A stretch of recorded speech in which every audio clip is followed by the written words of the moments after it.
Hari ini, Komisi 13 DPR RI diagendakan menggelar rapat kerja dengan Menteri Hak Asasi Manusia Natalius Pigai. Salah satu agendanya adalah membahas keinginan penambahan anggaran Kementerian HAM menjadi lebih dari 20 triliun rupiah. Kita tergabung dengan koresponden CNN Indonesia, Teddy Zuhari. Halo, selamat siang Teddy. Teddy, bagaimanakah jalannya raker kali ini dan apa saja poin penting yang dibahas selain pengajuan penambahan anggaran 20 triliun rupiah, Teddy? Selamat pagi menjelang siang, Freddy. Mungkin saya akan menyampaikan informasi update terkait memang ada agenda yang pada pekan lalu sempat disampaikan langsung oleh Ketua Komisi 13 Willy Aditya yang mengatakan bahwa pada pekan ini karena sudah terbentuk Komisi 13 menyesuaikan dengan kementerian baru yang ada di Kabinet Merah Putih Prabowo Gibran, mereka berencana bahwa mulai pekan ini akan melakukan boleh dikatakan seperti itu, karena pada pekan lalu Ketua Komisi 13 menyebutkan pada Senin awal pekan kemarin akan ada beberapa pihak kementerian dan lembaga yang akan diajak untuk melakukan rapat dengar pendapat dengan pihak Komisi 13. Dan salah satunya memang disampaikan pada pekan lalu bahwa kementerian yang akan diajak untuk melakukan rapat dengar pendapat dengan pihak Komisi 13 adalah pihak kementerian atau Menteri HAM, yakni Natalius Pigai, di mana memang beberapa waktu lalu Natalius Pigai pernah menyampaikan pendapatnya ingin agar dana anggaran untuk Kementerian HAM ini dirombak dari angka 60 miliar menjadi 20 triliun rupiah.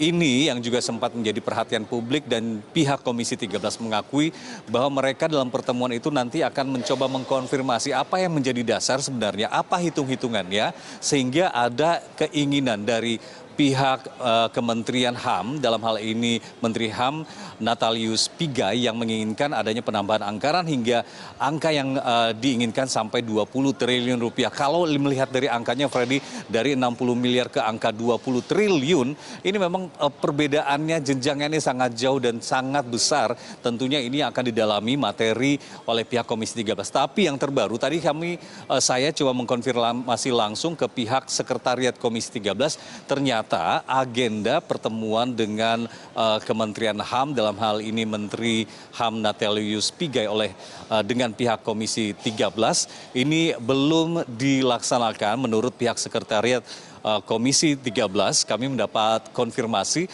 bahwa agenda pertemuan tersebut ini baru akan dilaksanakan pada Kamis besok di ruang rapat Komisi 13 dan dilaksanakan pada jam 10 pagi. Kalau melihat perjalanannya, ini berarti sudah 2 kali rencana pertemuan tersebut ditunda. Sedianya pada Senin awal pekan lalu, kemudian dari hari Senin juga ditunda. Kami mendapatkan informasi akan dilakukan pada hari ini Rabu, dan ternyata juga masih ditunda, akan baru dilanjutkan atau baru akan dimulai pada Kamis besok dan diinformasikan pada pukul 10 waktu Indonesia Barat Kamis besok pagi. Dan kalau melihat dari agenda yang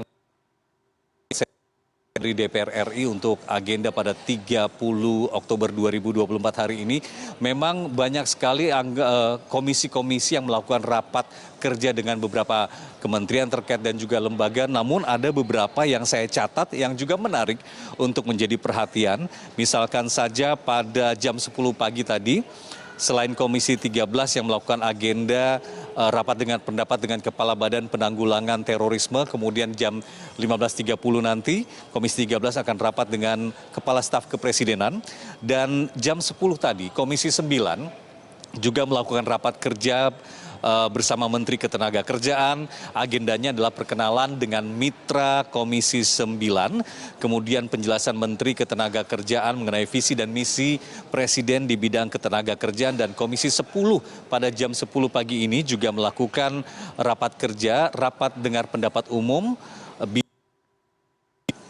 Kemudian yang menarik jam 1 siang nanti, Freddy, ini Komisi 8 akan rapat kerja dengan Menteri Agama RI, kemudian juga Menhub, Menkes, dan juga rapat dengan Kepala Badan Pelaksanaan Pengelola Keuangan Haji dan Direktur Utama Garuda Indonesia. Yang menjadi fokus pembahasannya pada pukul 13 nanti di Komisi 8, ini soal tata pengelolaan haji di tanah air yang pada beberapa waktu lalu untuk 2024 ini sempat dianggap tidak baik pengelolaannya. Nah, kita juga ingin mengupdate masalah itu nantinya.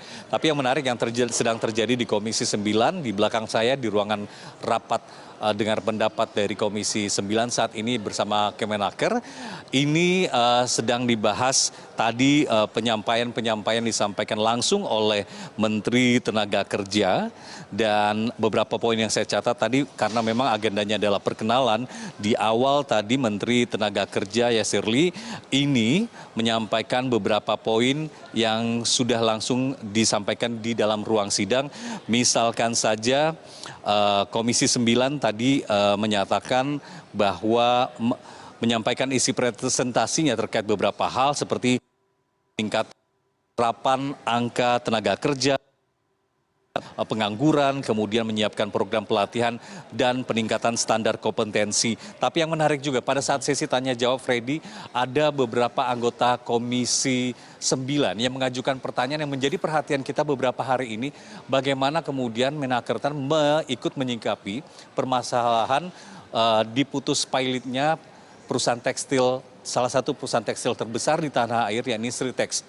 Pertanyaan tadi diajukan Obon Tabroni, anggota Komisi 9 dari fraksi Gerindra, yang menyatakan meminta penjelasan lebih detail dari pihak Kemenaker Trans, Kementerian Tenaga Kerja, seperti apa pencarian solusi agar tidak terjadi PHK massal. Kemudian juga ada pertanyaan dari Ahmad Ruhiyat yang ingin mendapat kejelasan soal dipilotkannya perusahaan tekstil Sritex dan agar tidak terjadi PHK massal, walaupun memang tidak bisa lagi diintervensi keputusan sudah dipilotkannya pihak tekstil PT Sritex ini. Tapi bagaimana kemudian untuk menghindari terjadinya PHK massal ini yang sedang dibahas juga di Komisi 9 bersama Menteri Tenaga Kerja. Tentu selepas dari rapat kerja antara Komisi 9 bersama Baik, Teddy, terima kasih untuk laporan Anda. Kami akan update lagi informasi dari Anda nantinya. Terima kasih korespondensi CNN Indonesia untuk laporan Anda. Selamat